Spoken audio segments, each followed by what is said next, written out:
Hi, and welcome to Nomad Outdoors TV.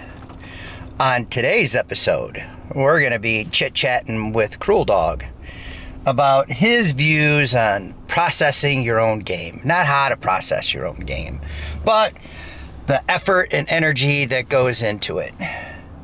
So, there we go.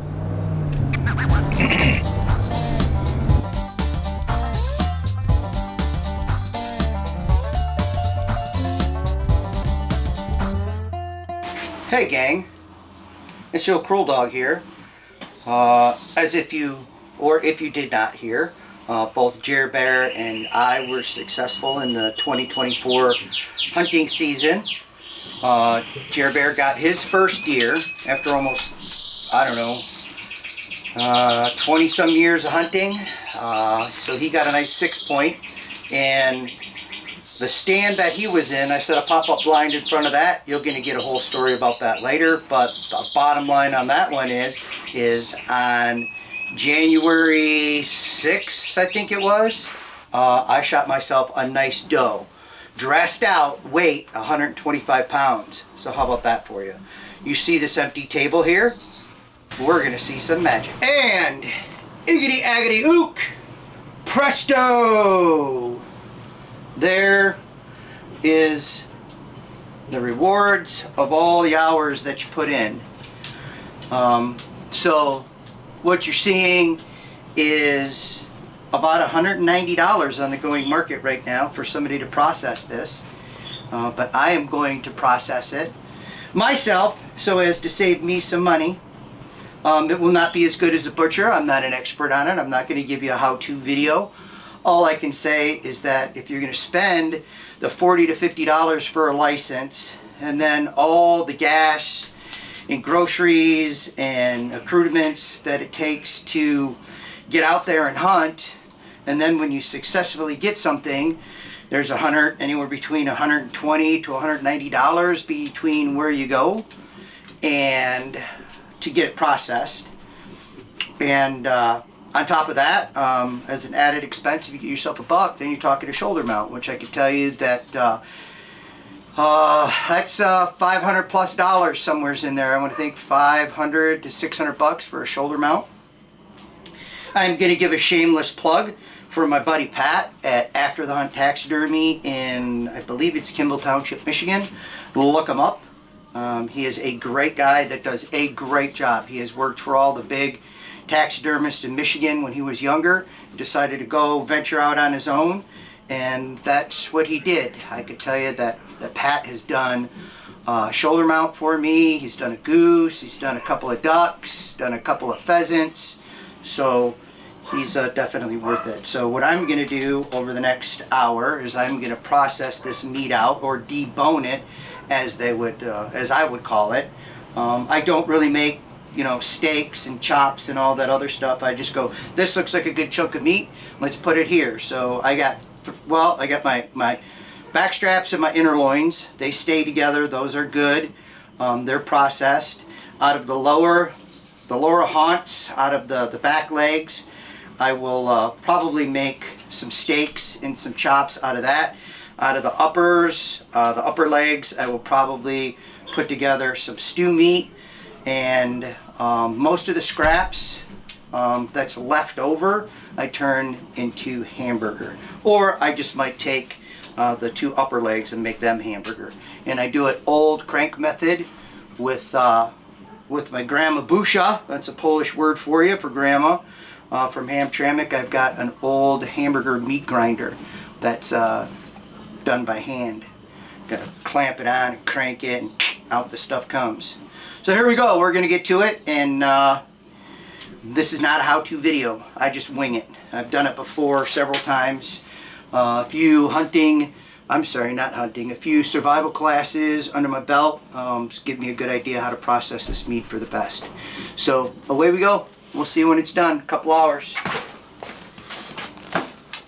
Oh, well, welcome back. This is day number 2. The back straps and loins are gone. One hind quarter is gone. So I had some stuff I had to do yesterday. And Rogue! God. So I had to some stuff I had to do yesterday.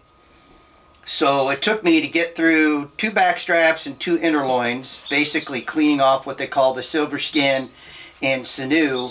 That took about an hour and a half to get through those chunks of meat. So I got some stuff put into freezer bags, and the other thing that I had to do was look for the old Busha meat grinder. So it took a bit to find the meat grinder, but it is old school. Nothing fancy about it. It was packed away because I have processed a deer in quite some time, but as I mentioned before, it's all about saving some money. You know, if you got the money, take it to a butcher. Nothing wrong with that. If you want the experience, you have to do it yourself. But basically, here's the old-fashioned meat grinder. And this is for stuffing the meat down in there. Clamp that meat grinder down on your thingamabobber, and you just crank away. We're going to go at it. I'm going to flip on the football game. It'll probably be here for a couple hours, so we'll see you when it's done. I ain't kidding you. This meat grinder here has been in the family for, oh, I don't know, a long time. So basically, you just put the meat up in the top there. You're going to lose my head for a minute. And put a little bit of pressure on that meat. I turn the crank. Now you want to be a new fancy guy, you can go get an electric one of these, but this is how they did it back in the 20s. So I think that's where this meat grinder came from. So I figure 3 handfuls of burger is probably close to a pound. I'm thinking, I'm not sure, but that's what I'm going to go with. This is basically what I figured out for 1 serving, which is 3 handfuls of meat. I should probably cut that back because we need to add some burger to that when you cook it up, because this meat is virtually fat-free. So I think I'm going to go with 2 pounds of meat, or 2 handfuls of meat, which is basically a ½ pound probably. Now let's see. No, 2 handfuls of, I don't know. It's a guess. But this is basically how we process our venison. I went with a lot of hamburger out of this meat because that's mainly what our family eats. We eat a lot of hamburger. Not hamburgers, but, you know, hamburger helper, spaghetti, chili, anything that you'd mix hamburger in. So usually what I'll do is we'll buy 1 pound hamburger from the store, cut that in half to ½ pounds, and then a ½ pound of burger and a ½ pound of venison. Usually does pretty good. And there's our burger. Probably could have got more. You know, it just depends on how meticulous you are when you start boning out your meat. But I'll throw that in the freezer, and that'll feed the family for a month or so. And there you go. That is from the field to the freezer. Nomad Outdoors style.